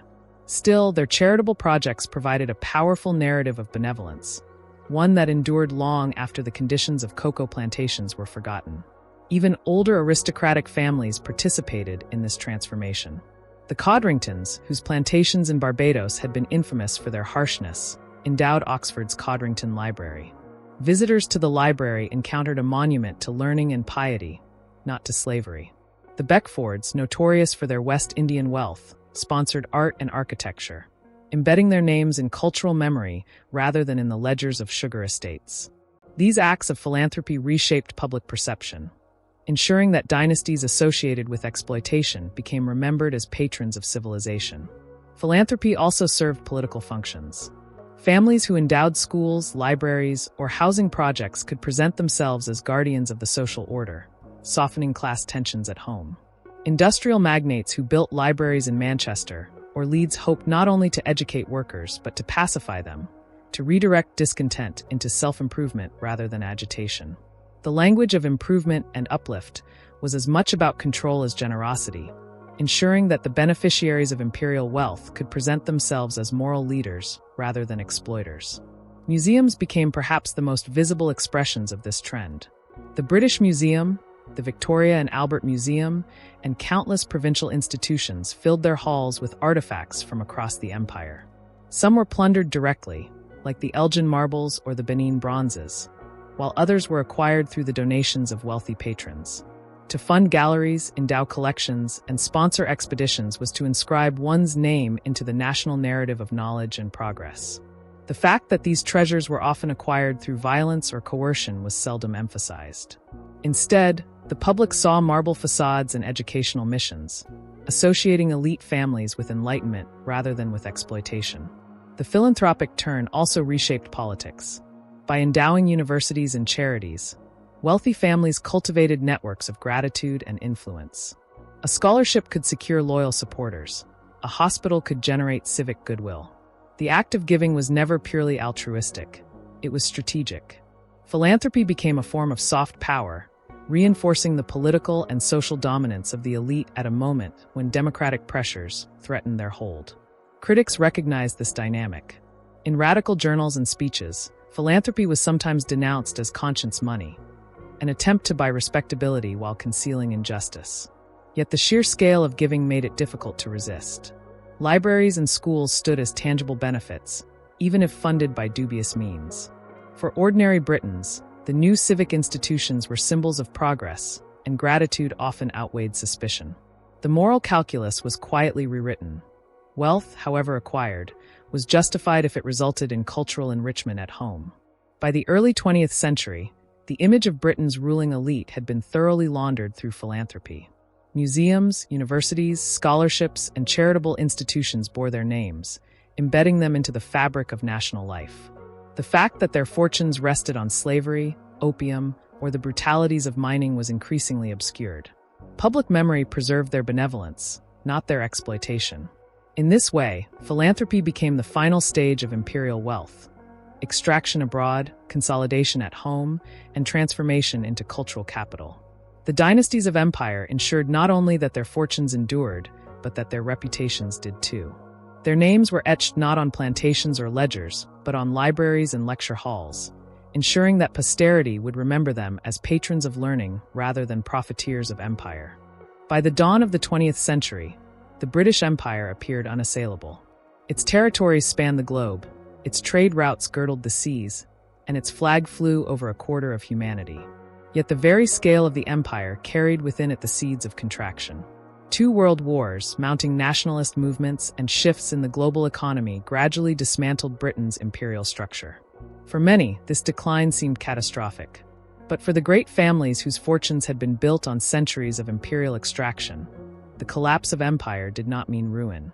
Through diversification, reinvestment, and adaptation, many of those fortunes not only survived but prospered, reshaping themselves to fit a world no longer defined by colonies. The First World War was the first great rupture. Britain emerged on the winning side, but the cost was staggering. Nearly 1 million dead, national debt ballooning from £650 million to over £7 billion, and a society shaken by industrial conflict and political change.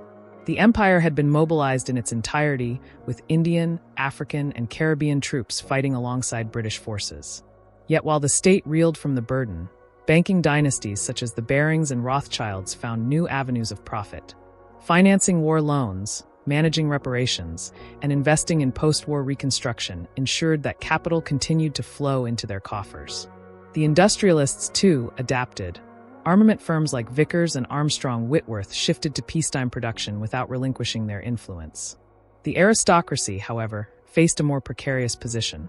The agricultural depression of the interwar years, combined with steep inheritance taxes and the decline of tenant farming, eroded the traditional foundations of landed wealth. Yet here again, imperial fortunes offered a buffer. Families that had diversified into railways, mining, or finance could sustain their estates even as rents dwindled. The Duke of Westminster, whose family had long profited from colonial investments, continued to preside over one of the largest fortunes in Britain, built less on fields than on urban property and overseas ventures. The interwar years also witnessed the empire's first serious contractions. Ireland gained independence in 1922. Nationalist agitation grew in India, Egypt, and Africa. The 1930s depression further exposed Britain's vulnerabilities, with unemployment soaring and exports collapsing. Yet the families who had embedded themselves in international finance often weathered the storm better than the state itself. The Rothschilds, for example, extended their banking networks into America and continental Europe, ensuring resilience against domestic shocks. The Sassoons shifted much of their wealth into global textiles and property, moving beyond their original Asian base. Survival depended on being international as well as imperial. The Second World War proved even more devastating. Britain emerged victorious, but at the price of near financial exhaustion. The United States had replaced Britain as the world's creditor, and the empire was increasingly unsustainable. India, the jewel in the crown, achieved independence in 1947, followed by a cascade of decolonization across Asia, Africa, and the Caribbean. For many, this marked the death knell of Britain's imperial grandeur. Yet the dynasties adapted once again. Compensation accompanied retreat. In India, British companies and families negotiated favorable exits, ensuring that assets were not wholly lost. In Africa, mining interests, particularly diamonds and gold in South Africa, remained firmly under British control even after political independence. De Beers, still under Oppenheimer leadership, continued to dominate the diamond market, its cartel unaffected by the withdrawal of the Union Jack. British banks maintained their footholds in former colonies, financing trade and investment. The hidden wealth of empire proved remarkably resistant to political change. At home, the welfare state introduced after 1945 seemed to herald a leveling of wealth. Nationalization of industries, progressive taxation, and social programs promised to curtail the dominance of elites. Yet many dynasties had already insulated themselves. Family trusts, offshore accounts, and diversified holdings ensured that taxation bit less deeply than it appeared. Aristocratic estates were often transferred into trusts, protecting them from death duties. Industrial fortunes were reconfigured into multinational corporations, allowing them to escape the confines of the British state. The public narrative was one of decline, but the reality for many families was continuity in new forms. Media and culture provided further opportunities for reinvention. Press barons like the Harmsworths, Lords Northcliffe and Rothermere, built empires of a different kind, newspapers rather than colonies, but with similar concentration of wealth and influence. Their fortunes, too, were rooted in imperial markets, as newspapers circulated across Britain's overseas territories. The transition from territorial to cultural empire did not erase oligarchic wealth. It rechanneled it into new domains. By the late 20th century, the global economy had shifted decisively. Britain was no longer the workshop of the world, nor the hub of global finance in the same unrivaled sense it had been before 1914. Yet the old families remained present. The Oppenheimers continued to control De Beers well into the post-colonial era. The Barings, despite financial crises, retained their name as one of the oldest merchant banks until their collapse in the 1990s. The Rothschilds diversified into advisory roles, their influence less visible, but no less significant. Aristocratic families, though diminished in public prominence, preserved their estates by opening them to tourism, selling art collections, or partnering with heritage organizations.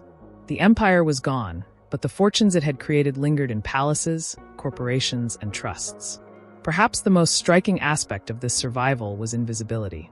By the late 20th century, public memory of empire was increasingly sanitized. The focus was on the glory of wartime resistance, the resilience of democracy, and the narrative of decline. The connections between colonial exploitation and contemporary wealth were seldom discussed. Museums and libraries still bore the names of benefactors whose fortunes came from slavery or opium, but their origins were forgotten. Universities educated students under scholarships endowed by men like Rhodes, yet the minds of Kimberley faded into the background. The continuity of wealth was hidden beneath the myth of imperial collapse. Thus, the 20th century tells a paradoxical story. The empire contracted, Britain's global position weakened, and ordinary citizens experienced austerity and decline. Yet the dynasties whose fortunes had been built on empire proved astonishingly resilient. They shifted assets, embraced globalization, and laundered reputations through philanthropy. Their wealth survived the fall of empire because it had never truly belonged to the empire alone. It was embedded in international finance, diversified industries, and institutions that transcended national borders. By the close of the century, Britain was no longer an imperial power, but its social landscape still bore the imprint of empire's hidden wealth. Estates funded by sugar and cotton remained. Banks established on slave compensation thrived. Corporations born of mining monopolies expanded worldwide. Decline was real for the state, but not for the families. Their fortunes endured, adapted, and often grew, ensuring that the empire's legacy lived on not only in memory, but in the very structure of wealth and power in modern Britain. The British Empire no longer exists, yet the structures it created and the fortunes it concentrated remain deeply embedded in modern society. The dynasties that arose from plantations, banks, mines, and railways did not dissolve with decolonization. They adapted, diversified, and entrenched themselves in new global networks. Their estates, trusts, and foundations continue to shape Britain's political, cultural, and economic life. The hidden wealth of empire has thus become the hidden inheritance of the present. One measure of this legacy is physical. The countryside of Britain is still dotted with great houses whose opulence rests on colonial extraction. Chatsworth, Blenheim, Holcombe, and countless lesser estates remain standing, preserved not only as heritage attractions, but as active reminders of the link between land and empire. The Codrington Library at Oxford, the Rhodes Building at Oriel College, and museums across the country bear the names of benefactors whose money came from slavery, opium, or mining. Visitors admire their architecture and collections without always grasping the deeper story, that the marble halls and stained glass were purchased with wealth wrested from Bengal peasants, Caribbean plantations, or African miners. Another measure is institutional. Universities, charities, and cultural organizations still carry the imprint of imperial philanthropy. The Rhodes Trust continues to administer scholarships at Oxford, producing global leaders across politics, science, and the arts. The British Museum houses treasures taken from colonies under the auspices of preservation. The Victoria and Albert Museum, founded in the wake of the Great Exhibition of 1851, embodies the marriage of industrial wealth and imperial plunder. These institutions are not relics but living bodies, shaping knowledge and culture in ways that still reflect the choices and endowments of 19th-century dynasties. The continuity of wealth is also evident in finance. The Rothschild family remains a global banking force, its discreet advisory roles masking an influence that stretches across continents. The Oppenheimers, long after Britain retreated from Africa, retained control of De Beers and the diamond trade until the 21st century. The descendants of the Sassoons and other mercantile dynasties shifted into property, media, and investment, their names less prominent but their capital undiminished. Even when firms collapsed, as with Barings Bank in the 1990s, the lineage of influence carried on through other institutions and partnerships. The fortunes of empire proved protean, able to change form while preserving substance. The political legacy is subtler, but no less real. Britain today presents itself as a democracy, with universal suffrage and open politics. Yet the concentration of wealth still grants disproportionate influence to those families whose assets derive, however distantly, from empire. Campaign donations, lobbying networks, and ownership of media outlets ensure that elite interests remain central to policy. The heirs of imperial wealth may not sit in parliament as nabobs or sugar barons once did, but they remain in the background, shaping debates on taxation, heritage, and foreign policy. There is also a cultural legacy of silence. For much of the 20th century, Britain preferred to remember empire as a story of global progress, trade, and civilization, rather than of exploitation and inequality. School curricula emphasized exploration and reform, downplaying slavery, opium, and famine. In this selective memory, the philanthropy of dynasties took precedence over the violence of their prophets. Only recently have historians and activists begun to reopen the record, tracing the flow of money from plantations to palaces, from mines to museums. The very existence of compensation registers, revealing which families were paid for the loss of their enslaved property, has transformed public understanding. It shows that the legacy of hidden wealth is not an abstraction but a concrete, documented reality. For former colonies, the legacy is material as well as symbolic. The railways of India, often celebrated as a gift of empire, were in fact designed for extraction, and their debts burdened Indian taxpayers for generations. In the Caribbean, the concentration of land in the hands of former planter families persisted long after emancipation, stunting economic development. In Africa, mining companies tied to British dynasties continued to dominate economies even after independence. The inequality between Britain and its former colonies cannot be understood without reference to the vast transfer of wealth that enriched a small elite at the expense of millions. Yet the endurance of these fortunes also speaks to the adaptability of elites. Few of today's institutions describe themselves as products of empire. The Rhodes Trust speaks of education, the Oppenheimers of conservation and philanthropy, the Rothschilds of banking expertise. The language has changed, but the underlying capital remains. What was once justified in the rhetoric of civilization is now defended in terms of charity, innovation, or global leadership. The methods of legitimation have shifted, but the continuity of wealth persists. The question of responsibility lingers. Should institutions return artifacts taken under imperial auspices? Should families acknowledge the origins of their fortunes? In recent years, movements to decolonize museums, rename buildings, and revisit endowments have gained momentum. The debates are often heated, precisely because they strike at the heart of Britain's national narrative. To acknowledge the hidden wealth of empire is to challenge cherished myths of progress and benevolence. It is to recognize that the prosperity of Britain was not evenly shared, but was built on systems of coercion and inequality that left enduring scars across the globe. And yet, the story of hidden wealth is not solely about guilt. It is also about understanding. To see the British Empire not merely as a geopolitical entity, but as a generator of dynastic fortunes, is to grasp its inner logic. It was never only about flags and governors, it was about families, Beckfords, Clives, Rothschilds, Oppenheimers, Sassoons, who converted conquest into permanence. Their estates still stand, their institutions still function, their legacies still shape lives. The empire may be gone, but its wealth remains. To walk through Britain today, past a stately home funded by Caribbean sugar, a library endowed by an opium trader, a scholarship named for a diamond magnate, is to walk in the shadow of that hidden fortune. The names have changed, the rhetoric has softened, but the structures of power endure. The legacy of empire is not only a matter of history, it is inscribed in the present, in the very fabric of Britain's wealth and institutions.